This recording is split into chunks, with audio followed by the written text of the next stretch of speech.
The world as we knew it is gone, the cities are silent, the highways sit empty, and the pharmacies were picked clean months, maybe years ago. In this new world, a simple cut is no longer a minor inconvenience, it's a potential death sentence. Infection doesn't wait. It creeps in when you're weak and exposed, and without modern medicine, it's one of the biggest threats we now face. But what if I told you that a key to fighting these infections isn't in some sterile lab, but could be sitting in your pantry, or waiting for you inside a hollowed-out tree? What if nature's sweetest secret could still save your life? Today we're covering a critical life-saving skill, the practical, step-by-step process of using raw honey to treat wounds and fight infections when doctors are a distant memory. This is knowledge that's been used for thousands of years, and it's about to become more valuable than gold. Creating antibiotics from honey in a post-apocalyptic world. So, why honey? Why is this simple golden liquid one of the most powerful tools in your post-apocalyptic medical kit? This isn't some new age folklore, it's ancient wisdom that's now backed by science. For most of human history, honey was the go-to dressing for wounds. First off, honey is basically a forever food. Stored correctly in an airtight container, away from direct sunlight, it literally never spoils.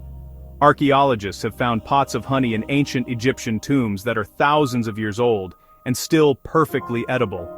In a world where everything has an expiration date, honey is eternal. That alone makes it a priceless survival resource, but its real power is in its complex chemistry. At its core, honey is a supersaturated sugar solution. Think of bacteria as tiny organisms that desperately need water to live. When you put honey on a wound, osmosis kicks in.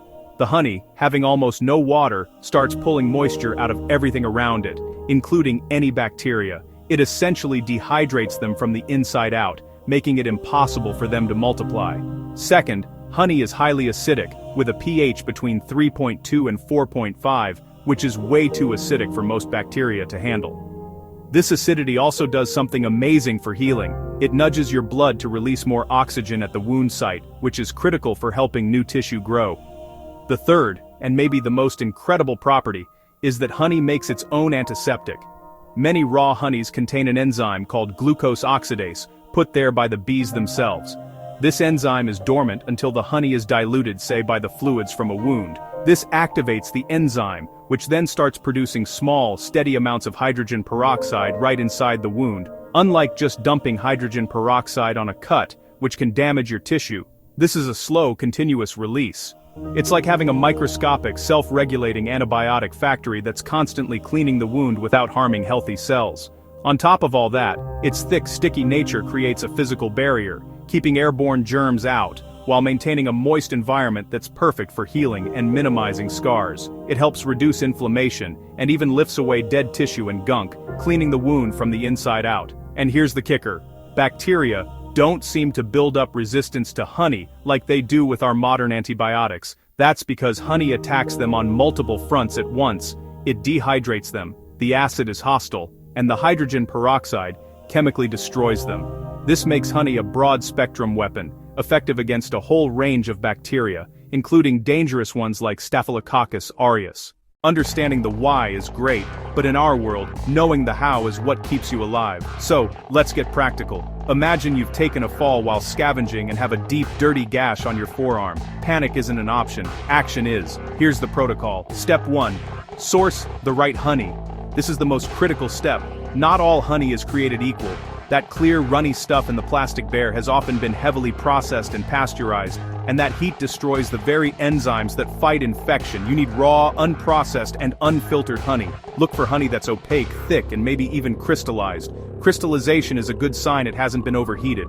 The power of honey can also vary a lot depending on the flowers the bees visited, so not all raw honey is equally potent. As a general rule, darker honeys often have more antibacterial compounds. The absolute gold standard is Manuka honey, which contains an extra powerful antibacterial compound called methyl glyoxal, MgO. This makes it effective even against superbugs like MRSA, but in a world like this, any raw honey is a weapon you want in your arsenal. Step 2. Prepare the wound environment. Before you touch that honey, you have to clean the wound as best you can. Your goal is to get rid of all the dirt and debris. In a world without sterile saline, clean, drinkable water is your best friend. If you can, Boil some water and let it cool. Use it to gently but thoroughly flush out the wound. Don't scrub, as that can cause more damage. Pat the area dry with the cleanest cloth you can find, preferably something that's been boiled and dried in the sun. We're aiming for as clean as possible. Step 3. Prepare and apply the honey. Time for the application. You need to apply the honey not just on the wound, but in it. Use a clean finger or a makeshift sterile tool. Maybe a stick or piece of metal you've held in a fire and let cool, and generously pack the entire wound bed. Don't be shy. If it's a deep cut, fill the cavity. The honey has to be in direct contact with all the injured tissue. Next, you're going to put more honey on your dressing. Never apply a dry dressing if you can help it. A sterile gauze pad is the dream, but a piece of boiled, dried cloth is more realistic. Slather a thick layer of honey onto the cloth itself, and then place that over the wound. This creates a complete barrier and ensures a constant supply of honey to the injury. If you think this knowledge is essential for survival, take a second to hit that like button. It tells me this content matters, and let me know in the comments what other natural remedies or survival medicine topics you want to see covered. Your input helps all of us stay better prepared. Step 4. Dress and secure the wound. With your honey-soaked dressing in place, secure it. Wrap it firmly but not so tight that you're cutting off circulation. You want to seal the area to keep the honey in and contaminants out. This maintains that crucial moist healing environment. Use whatever you've got, cloth strips, cordage, or scavenged medical tape. The key is to keep it secure and clean. Step 5. Maintenance and redressing. This is not a set-it-and-forget-it deal. You have to monitor the wound.